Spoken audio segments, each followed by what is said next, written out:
Sheikh, I want to ask you, like, how do you make the decision to go from someone who's just kind of accepted Islam, and then a lot of people stop there. They accept Islam and they just kind of take a break and they just live their life. But you decided to like go down this education path, right? Like, why did you decide like to go across the world and to a country like you've never been? Like, what was the thinking and the motivations for you to seek that knowledge and actually do more than just be a Muslim in everyday life? Necessity is the mother of invention. Okay.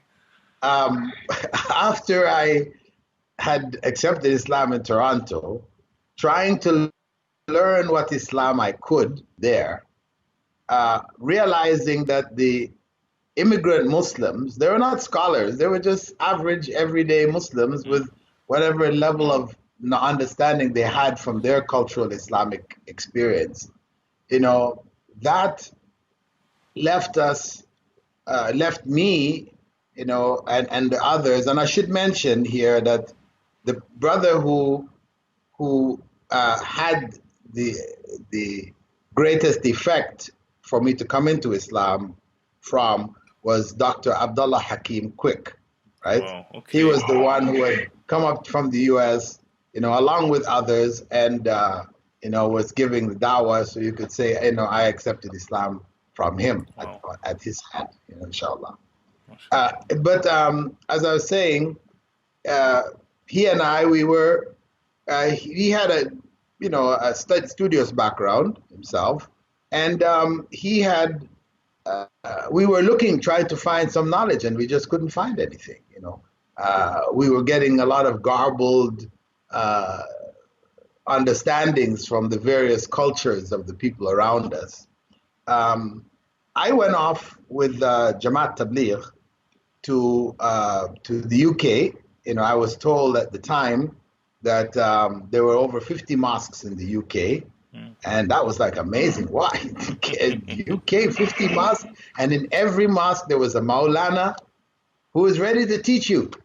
So I said, okay, this is where I need to be. I need to understand this thing from the source, from a scholarship level, not from the common masses who would be telling me contradictory things.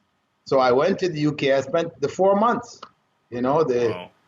the full Monty, as they say, Yeah. right, of Jamaat Tabligh. I did it the 4 months, and I went to all the masjids. Well, it's not all 50, but the major ones in Birmingham, in London, in Sheffield, and the major cities. I went and I sat with the local imam, who was a Maulana, and I had my notebooks with me, and I just took notes. I asked them questions, they answered the questions, and I made my notes. And I built my basic, you could say, first level scholarly understanding from that 4-month experience. After coming back, I shared that with the others, what I had learned. But I found that after returning to Canada and being more attached to the masjid, I moved to another masjid. Instead of Boston Avenue, I went to another one called the East End Mosque. And the imam there was Egyptian. And he was now teaching from Fiqh Sunnah, which is a kind of a although people say it's Shafi'i, it maybe leans towards Shafi'i madhab, but it brought the evidences and gave different views. So after coming out of the Jamaat experience as a Hanafi, because I was also told I needed to choose a madhab, right? Because as a Muslim, you must follow one of the four. That's how it was taught. So, it was presented that Abu Hanifa was the first of the great Imams, and the Hanafi Hanafi madhab was the most widely followed. The greater numbers of Muslims are Hanafis. than the others. The others, they said, it's okay, you can follow any one of them, but you need to follow one. But This the is the best. Hanafi was the best. Well, they didn't say the best, but they said The the most most followed. followers. Social proof That was it. works well. That implies something. Yeah. So anyway, so I became Hanafi, at that time. So now I'm studying with this Imam from Egypt, who was basically Shafi'i, teaching fiqh sunnah. And I'm comparing what I'm learning from him now, which is from a book. I'm taking notes, but these notes are now systematic. Although I compared them with what I had gotten in the 4 months there in England, then I started to see certain issues come up where the idea that all the 4 madhabs were the same, they were equal, they're all correct, you just needed to follow one. I found places where that just didn't work. Because, on a most basic level, where the Hanafi school, what I learned from England, said that if you accidentally touch a woman, your wudu is not broken. But the Shafi'i school said that if you did touch a woman, your wudu is broken. Now, how can both of these be correct at the same time? Yeah. Not possible.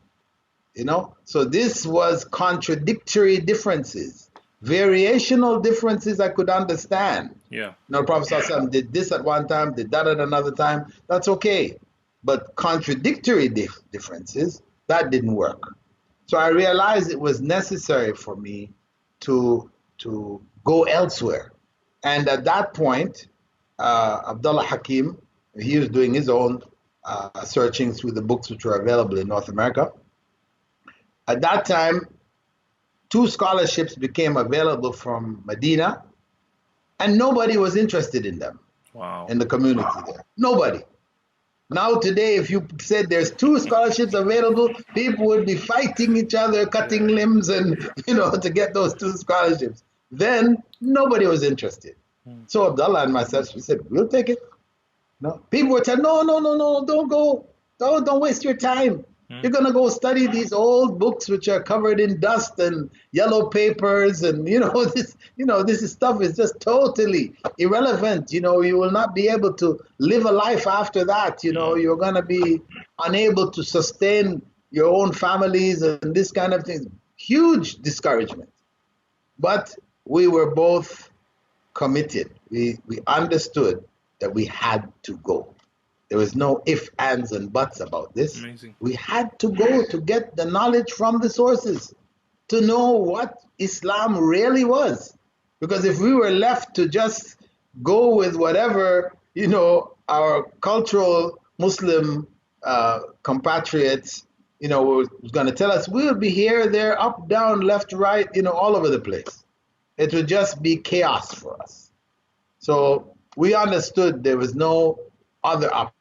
We needed to go.